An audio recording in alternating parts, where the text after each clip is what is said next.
Welcome to Lamees world. ഇന്ന് ഞാൻ നിങ്ങളായിട്ട് ഷെയർ ചെയ്യാൻ പോകുന്നത് നല്ലൊരു അടിപൊളി കൂന്തൽ റോസ്റ്റിൻ്റെ റെസിപ്പിയുമായിട്ടാണ്. നല്ലൊരു ടേസ്റ്റി ആയിട്ടുള്ളൊരു കൂന്തൽ റോസ്റ്റാണ്.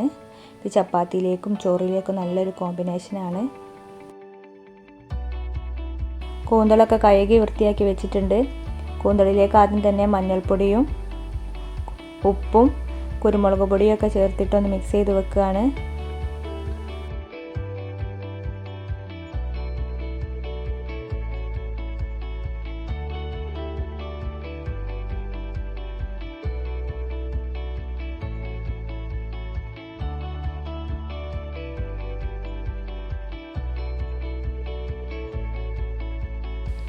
ആദ്യം തന്നെ നമുക്ക് ഈ കൂന്തലൊന്ന് വേവിച്ചെടുക്കാം.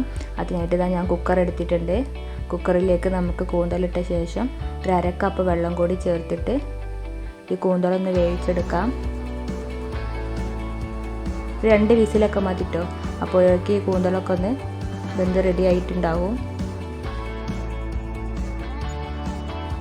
ഇതിലേക്കുള്ള മസാല തയ്യാറാക്കാനായിട്ട് ഞാൻ ഒരു സവോളയാണ് എടുത്തിട്ടുള്ളത്. ഒരു തക്കാളിയും 2 പച്ചമുളകും കറിവേപ്പിൻ്റെ ഇലയും ഇഞ്ചി പേസ്റ്റും വെളുത്തുള്ളിയും ചുവന്നുള്ളിയൊക്കെ റെഡിയാക്കി വെച്ചിട്ടുണ്ട്. നമ്മുടെ കൂന്തലൊക്കെ വെന്ത് റെഡി ആയിട്ടുണ്ട്. നമുക്കിതിലേക്കുള്ള മസാല തയ്യാറാക്കി എടുക്കുന്നത് എങ്ങനെയാണെന്ന് നോക്കാം. ഉണ്ടാക്കാനായിട്ട് ഞാനിതൊരു പാൻ അടുപ്പത്ത് വെച്ചിട്ടുണ്ട്. ഇതിലേക്ക് വെളിച്ചെണ്ണ ഒഴിച്ചതിന് ശേഷം കടുകിട്ട് കൊടുക്കുകയാണ്. കടുക് പൊട്ടിയതിന് ശേഷം ഉലുവ ചേർത്ത് കൊടുക്കുകയാണ്. ആ വീഡിയോ മിസ്സായി പോയതാണ്. അതിനുശേഷം സവോളയും ചുവന്നുള്ളിയും കൂടി ചേർത്തിട്ട് ഒന്ന് വഴറ്റി കൊടുക്കുകയാണ്. ഇതിലേക്ക് ഞാൻ ആവശ്യത്തിനുള്ള ഉപ്പും കൂടെ ചേർത്തിട്ടുണ്ട്.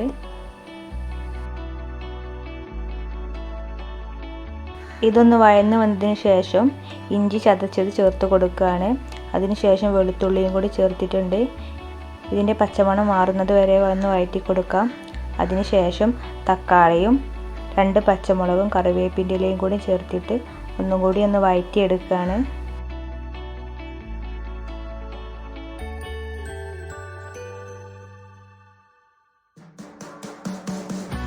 ഈ ഉള്ളിയും തക്കാളിയൊക്കെ ഒന്ന് വഴന്ന് വന്നതിന് ശേഷം ഞാൻ 1/2 ടീസ്പൂൺ മല്ലിപ്പൊടി ചേർത്ത് കൊടുക്കുകയാണ്. അതിനുശേഷം 1 ടീസ്പൂൺ മുളക് പൊടി ചേർത്ത് കൊടുക്കുകയാണ്. മഞ്ഞൾപ്പൊടി ചേർത്ത് കൊടുക്കുന്നില്ല. മഞ്ഞൾപ്പൊടി നമ്മൾ കൂന്തൽ വേവിക്കുന്ന സമയത്ത് ചേർത്തിട്ടുണ്ട്.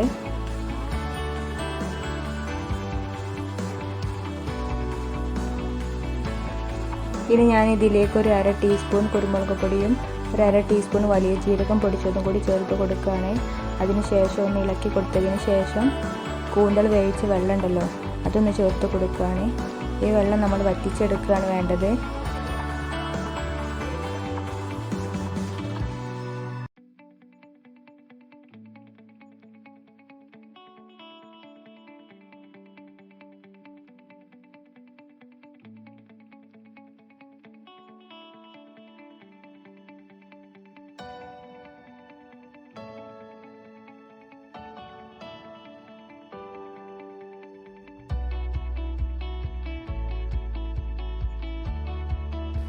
ഇതിലെ വെള്ളമൊക്കെ ഒന്ന് വറ്റി വന്നിട്ടുണ്ട്.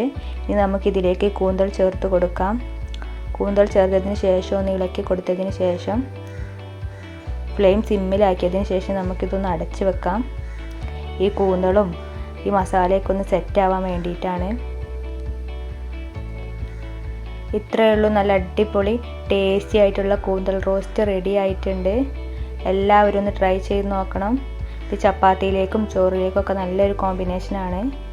എൻ്റെ വീഡിയോ ഇഷ്ടമായാൽ ലൈക്ക് ചെയ്യാനും ഷെയർ ചെയ്യാനും ഈ ചാനൽ ഇതുവരെ സബ്സ്ക്രൈബ് ചെയ്യാത്ത കൂട്ടുകാരുണ്ടെങ്കിൽ ഒന്ന് സബ്സ്ക്രൈബ് ചെയ്യാനും